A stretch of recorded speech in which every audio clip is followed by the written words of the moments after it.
Estamos de volta. O assunto de hoje é valorização do patrimônio através da gestão predial.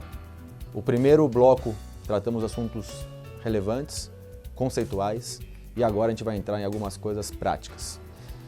Ronaldo, você queria antes, você falou aqui fora do ar, fazer um acrescento ao case que a nossa síndica trouxe, por favor, antes de a gente entrar nessa parte prática. Uma coisa que é muito interessante é o seguinte: um imóvel que é mal cuidado, do qual não tem um zelo por ele, o que acontece? Quando ele está à venda, o único atrativo que ele tem é o preço. Então, por exemplo, um apartamento que custa R$600 mil mal cuidado, ele vai acabar sendo vendido por 380, 400 mil reais no máximo.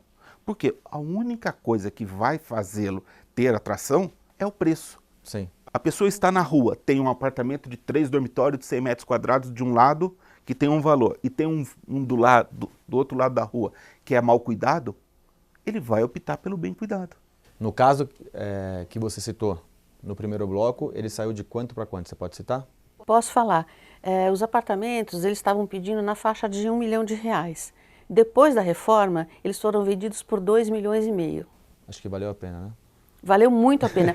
E o que vale mais a pena é o seguinte: você não investe tudo isso. Sim, o investimento é muito menor do que... O investimento para cada um é muito menor do que aquilo que você depois tem um retorno. O investimento ele é diluído e a valorização é unificada. Exatamente. É aí que você consegue conscientizar os moradores que é necessário fazer. Ronaldo, prática.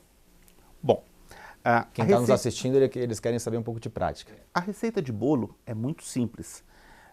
E isso está normalizado. Um edifício antigo. Como que eu faço para implementar um plano de manutenção no edifício antigo? E desculpa te interromper, porque não tem os manuais. A construtora não entregava os manuais. Exatamente. E às vezes você não busca nem na prefeitura, você não consegue achar em lugar nenhum. Ou esses manuais o síndico esqueceu de passar para o próximo. Nem plantas às vezes tem, né? Falando na verdade em planta, nem manual. Nem então planta. Assim, vamos pegar um edifício de 30 anos que não tem nada, não tem documento nenhum. Você contrata um profissional habilitado, ele vai fazer uma inspeção predial. A inspeção predial é um raio-x do edifício, uma verificação de todos os sistemas, a identificação de falhas e o grau de risco de cada uma. Baseado na relevância do risco, você toma as prioridades e define um plano de manutenção alinhado para que o edifício se recupere com o tempo. Não quer dizer que você vai implementar e em questão de 6 meses o edifício vai estar 0 quilômetro. Não é isso. É você ter um planejamento a médio prazo para recuperar o edifício numa situação vendável. Uma coisa que também é muito interessante falar, um edifício com aspecto ruim, com uma manutenção não realizada, ele demora muito para vender. Então existe uma valorização também no tempo da comercialização. Existe uma coisa que é comum, que você vai ter que gastar, né? Não é que... E se você fizer preventivo, normalmente você gasta muito menos do que quando acontece o problema, né? Exatamente. Pegando o exemplo da nossa amiga, que é exatamente como foram criadas essas regras. Eu participei da elaboração dessas regras, das manutenções, de toda essa normalização, manuais. O conceito era o mesmo conceito do carro. Ou seja, se você não trocou o óleo, vai chegar uma hora, o motor vai fundir e você vai ter que pagar. Se você não pagar, você vai vender um carro com motor fundido praticamente para o ferro velho. Exatamente. Porque ele não tem mais função. Deixa eu voltar para a prática. Você chama esse profissional habilitado, ele queria, junto com você, obviamente, eu digo você, o grupo gestor. Eu, como síndico, eu chamo esse profissional, ele faz a inspeção predial, eu consigo descobrir o que é mais crítico, o que é menos crítico, o que tem um risco maior, o que tem um risco menor, crio um plano de manutenção para todos os sistemas e começa a tomar ações controladas para a recuperação do edifício. Dá para você e deve ser curto, médio e longo prazo, né? Com as prioridades. Mais ou menos nessa situação. O prédio ele define grau de risco alto, médio e baixo. E com isso você toma a sua decisão. Inclusive vai ser publicado em breve uma norma específica sobre inspeção predial, uma norma da ABNT. Por enquanto, o que referenda é uma norma de um instituto de perícia, que ela é muito bem escrita, não tenho nada contra ela, que define as regras de como se faz uma inspeção predial. Glaucia, nos condomínios que você faz a gestão, como que você costuma... Inspeção predial anual. Anual. Você contrata um profissional? Sim. Existem empresas no mercado que Sim. fazem isso e profissionais, você contrata profissionais muito competentes, né? E como que tem um você relatório. segue isso depois desse relatório? Como que Então, você, para o plano de manutenção? Porque uma coisa, obviamente, é você ter os dados em mãos, o que precisa ser feito. Agora, como Então, que você faz o planejamento da execução? A gente faz assim, de acordo com o risco. Risco alto, médio ou baixo e de acordo com o fundo de caixa que a gente tem.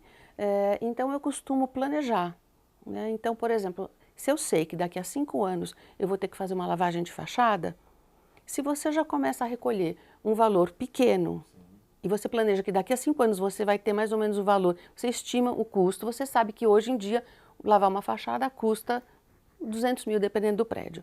Então, você tem tantas unidades, você sabe que se você recolher R$50 por mês, por exemplo, de cada unidade, daqui a 5 anos você vai ter esse valor, por exemplo. Então, você já faz um fundo de reserva próprio para isso.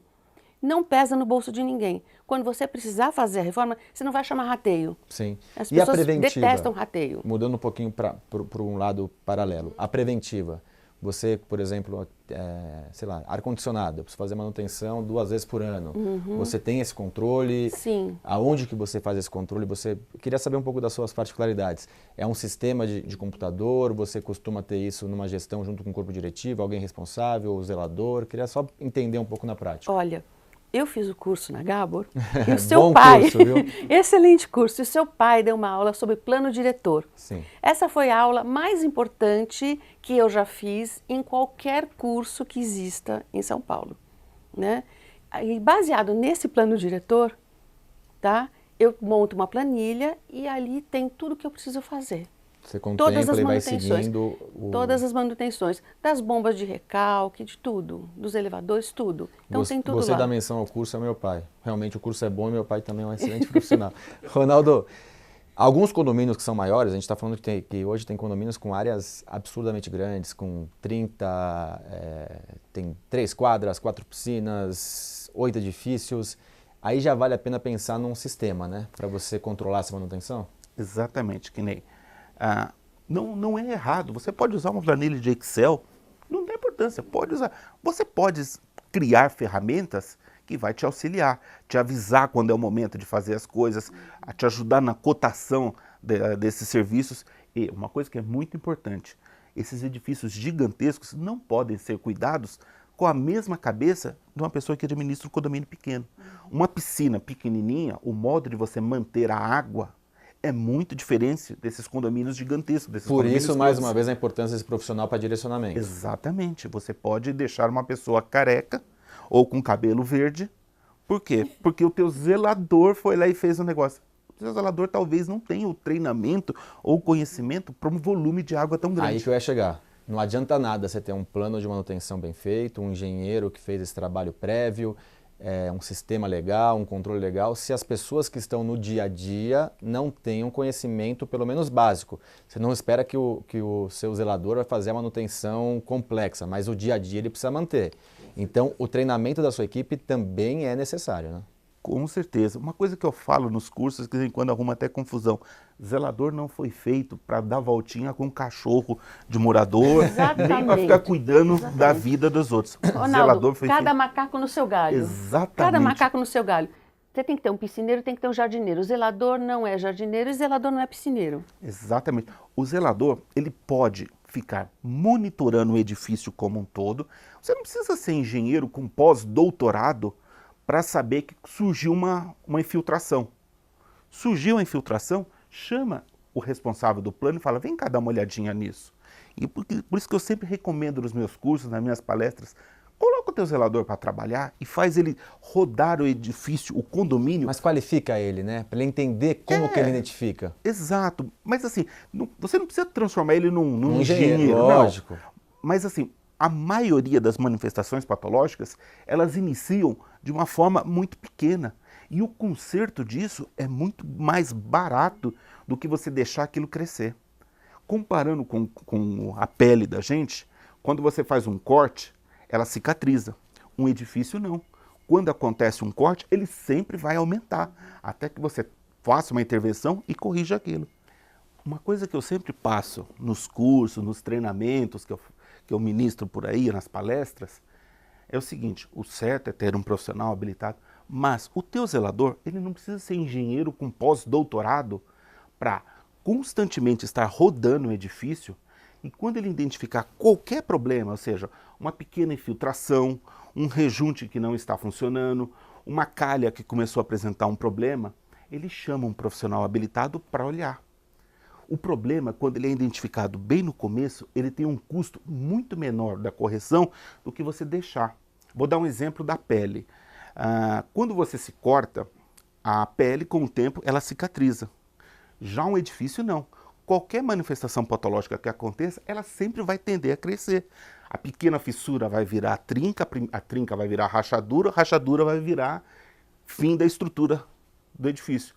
E existe até uma lei, chama lei de Sitter, que cada etapa dessa que vai passando, a coisa vai crescendo de forma logarítmica. Nossa síndica, às vezes é difícil aprovar no conselho ou com os moradores um treinamento para um zelador, para ele ajudar a identificação ou manutenção correta do condomínio. E muitas vezes é difícil o investimento, a gente conseguir conscientizar os moradores do investimento para esse plano de manutenção. Porque esse plano de manutenção ele tem um custo, né? Investimento, mas ele tem um valor despreendido, vamos tirar a palavra custo, que se você fizer ele a longo prazo, ele vai ser muito menor do que o custo que você vai ter de corrigir os problemas. Você, síndica, se depara com esse problema no dia a dia. Como conscientizar esses moradores, de que forma apresentar para que eles lhe permitam, né, porque a gente precisa dar permissão, na verdade, dos nossos acionistas, moradores, a fazer um plano de manutenção correto, com investimento correto? Olha, manutenção não é despesa extraordinária, é despesa ordinária, porque você precisa manter o patrimônio, né? E o dever do síndico é manter o patrimônio. Então, eu já embuto todos esses valores de manutenção nas despesas ordinárias. E já digo, esse valor tal vai ser para a gente fazer nossas manutenções, que são obrigatórias e são essenciais para o condomínio. Desculpa te interromper, já vou voltar para você. Quantos telefonemas eu atendo, assim, eu preciso trocar a síndica do meu condomínio, ou síndico, o cara tá maluco, o cara gasta R$3.000 por mês em manutenção num condomínio que, por mais que você tenha, Sim. eu queria... E aí, é esse aspecto que eu queria tratar com você. Que tem que ser feito, eu acho que nós que trabalhamos com isso, nós três e muitos outros que estão nos assistindo, sabemos que é necessário. Mas muitas vezes os moradores, eles estão preocupados com o valor, com o fechamento. A gente está pagando R$800 de condomínio porque a síndica está gastando R$3.000 por mês de manutenção, não precisaria estar gastando R$3.000 de manutenção. Nesse aspecto que eu queria te aprofundar um pouco. Olha, eu uso o exemplo do carro, que sempre funciona muito. Né? Porque a hora que você coloca... O carro é uma coisa que todo mundo entende, que precisa fazer uma revisão. Todo mundo faz a revisão para não perder a garantia. Então, quando você compara o edifício a um carro, as pessoas entendem. É muito difícil não entenderem. E você mostra nas assembleias o que está sendo feito, o que foi feito, as correções? Você acha a importância da comunicação disso, de conseguir palpar isso? Ricardo, não só nas assembleias. Eu mando e-mails para todo mundo dizendo, estamos fazendo manutenção disso, essa manutenção vai custar tanto e vai evitar que no futuro a gente gaste tanto. Perfeito. Tem que ser palpável. Tem que ter uma comunicação assertiva em cima para a conscientização. E você mostra para ele que uma bomba de recalque custa R$3.000, por exemplo, e que se ele fizer manutenção, ele vai gastar R$200 por mês, por exemplo, para fazer uma manutenção, e você evita de gastar R$3.000 numa bomba nova. Os valores... Exatamente, você mostra, né? É matemático, ele entende que ele vai gastar muito menos e ele não vai ter uma urgência, porque você imagina um prédio ficar sem água. Como é que faz? Aí a hora que ficou sem água, a pessoa, num domingo... Aí mexe na comodidade num domingo, a 1h da moradores. tarde, o prédio ficou sem água. Como é que você faz? E não é isso que é um outro aspecto que a gente não está abordando muito hoje, que não é o tema, mas exatamente isso. Você está mexendo e quebrou o portão, segurança. Quebrou o portão tá às sem 4 da água. manhã, às 4 da manhã num sábado. Como é que você Muitos faz? outros aspectos que a gente pode agregar em cima dessa manutenção. Essa é a beleza do plano de manutenção. Ele pega todos os sistemas, as bombas, o portão, Exatamente. para-raio, fachada, esquadria, vidro, piso, impermeabilização e faz com que as coisas aconteçam de forma planejada. É muito mais fácil você fazer uma cotação para fazer Claro. um reparo num para-raio. Daqui 6 meses você faz a cotação, você acha qual é a melhor empresa, acha qual é a melhor solução e realiza. É bem diferente do que acontece hoje. A pessoa descobre que o AVCB dele vence daqui 15 dias e que o para-raio faz 2 anos que ninguém faz nada. Aí ele sai correndo Cadê o atrás. planejamento? Cadê a gestão? Exatamente. Entra no grupo do WhatsApp, sai procurando. Alguém conhece alguma pessoa que mexe com para-raio? Aí aparece um indicado, ela dá um jeito correndo. Isso não é gestão. A gestão tem que ser uma coisa mais Exatamente. Eu não digo síndico profissional, eu digo profissional. A posição do síndico numa posição mais profissional e sair desse amador de ser um arrumador de problema, e sim um planejador de soluções. Não é bombeiro, né? Não é bombeiro. Exatamente. Antes de deixar vocês passarem seus recados finais, o programa passa muito rápido, eu vou chamar um quadro que chama Aplicando Advertência. A advertência hoje vai para você, síndico, que não se preocupa com o plano de manutenção. O plano de manutenção não é custo, ele é investimento. Você fazer a manutenção preventiva e correta a médio e longo prazo vai ser muito mais barato do que você ter que corrigir quando acontece um tipo de problema. Você vai pagar muito mais caro. Além de valorizar o seu imóvel, valorizar o condomínio e o imóvel de todos os moradores. Então, se preocupe e faça profissionalmente a manutenção do seu edifício e do seu condomínio. É isso, Ronaldo? É isso. Esse é o recado que eu acho que precisa ser passado efetivamente. O conselho, que é o que presta assessoramento e fiscaliza o síndico, que esse é o papel do conselho de um edifício, ele também tem que entender que ele tem que apoiar o síndico. Uma coisa que aconteceu muito nesses últimos tempos, o síndico foi atrás de eventos, cursos, palestras, profissionalização, mas nem sempre o conselho acompanhou isso. Aí o síndico volta ao condomínio e traz uma série de coisas novas ou um modo de pensar diferente. E o conselho geralmente tenta segurar falando, você está gastando. Por isso, o recado que a gente deixa para o conselho, apoie o seu síndico. Ele vai criar um plano, um planejamento da gestão dele e a ideia é valorizar o patrimônio de todos. Para mais de 90% das pessoas que moram em condomínios, aquele prédio, aquela unidade é a coisa mais cara da vida dele. Se você não administra isso... É o principal patrimônio. É o principal patrimônio, você está desvalorizando. Muito obrigado, mais uma vez. Sempre rica a participação. Em breve volta. Obrigado. Minha síndica, tem algum recado final para deixar para quem está nos assistindo? Tenho sim. E é muito importante você ter um planejamento de tudo aquilo que você vai fazer. Manutenção, obras, reformas, tudo que você vai fazer. Que esse planejamento seja aprovado em assembleia. Porque aí, um planejamento a longo prazo, qualquer síndico que entrar vai ter que cumprir. Perfeito, perfeito. Você deixar legado. Exatamente, você deixa ali, não que de repente muda e fala, não quero fazer mais essa obra, não. Já está tudo aprovado em assembleia. Você tem um plano diretor, você tem um planejamento, o condomínio tem uma diretriz e ele vai seguir aquilo. Glaucia, muito obrigado. Obrigada a você. Parabéns pelo seu trabalho. E você, que está em casa, não deixe de seguir o nosso canal e ficar antenado com as principais informações do segmento condominial. Nos vemos semana que vem.